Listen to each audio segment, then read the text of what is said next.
검찰이 유 전 회장 일가에 대해 출국 금지를 내리고 이번 주에는 유 씨의 아들과 딸 그리고 핵심 계열사 대표들을 잇따라 소환합니다.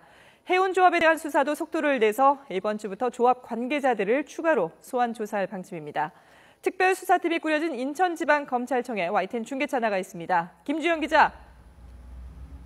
네, 인천지방검찰청입니다. 네, 이 검찰이 유 전 회장 일가 전원을 출국 금지하면서 수사가 더욱 속도를 내고 있는 모습이죠?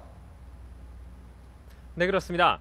검찰은 지난주 추가로 유병헌 전 회장 일가 3명에 대해 출국 금지를 했다고 밝혔습니다. 유 전 회장 본인을 포함해 사실상 일가 전원과 계열사 주요 관계인 대부분이 출국 금지된 겁니다.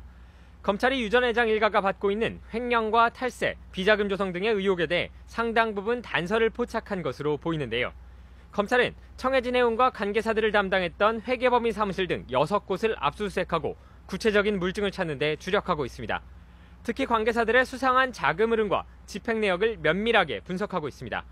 인류의 검찰은 금융감독원, 국세청, 관세청 등 관련 기관과도 협조 체계를 구축했습니다.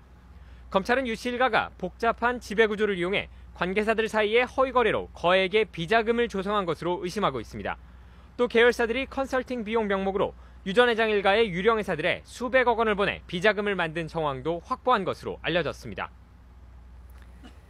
이번 주에 줄소환이 예고됐는데요. 어떤 사람들이 나옵니까?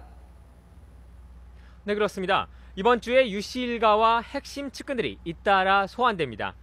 검찰은 해외에 머물고 있는 유 씨의 차남과 딸에게 모레까지 귀국해 조사를 받으라고 통보했습니다. 주요 계열사 대표들 역시 이르면 이번 주 초부터 소환할 예정입니다.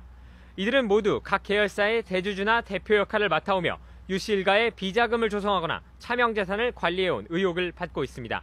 검찰 특별수사팀이 꾸려진 지 일주일 만에 검찰의 수사가 유 씨 턱밑까지 다다른 셈입니다.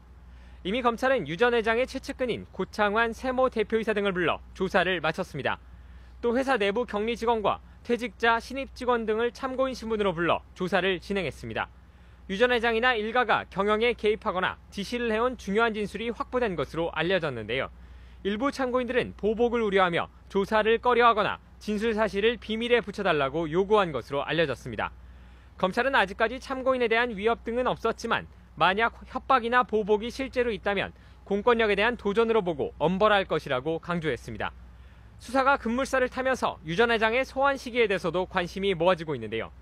이번 주에 유 씨 자녀들과 핵심 측근들에 대한 소환 조사가 이루어지는 만큼 유 씨도 예상보다 빠른 시기에 소환될 가능성이 높아 보입니다.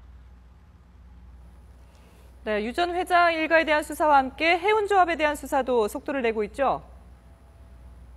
네, 그렇습니다. 검찰 특별수사팀은 내일부터 한국해운조합 관계자들을 추가로 소환한다고 밝혔습니다. 검찰은 조합이 정관계 인사들에게 로비를 했다는 의혹을 수사하고 있는데요.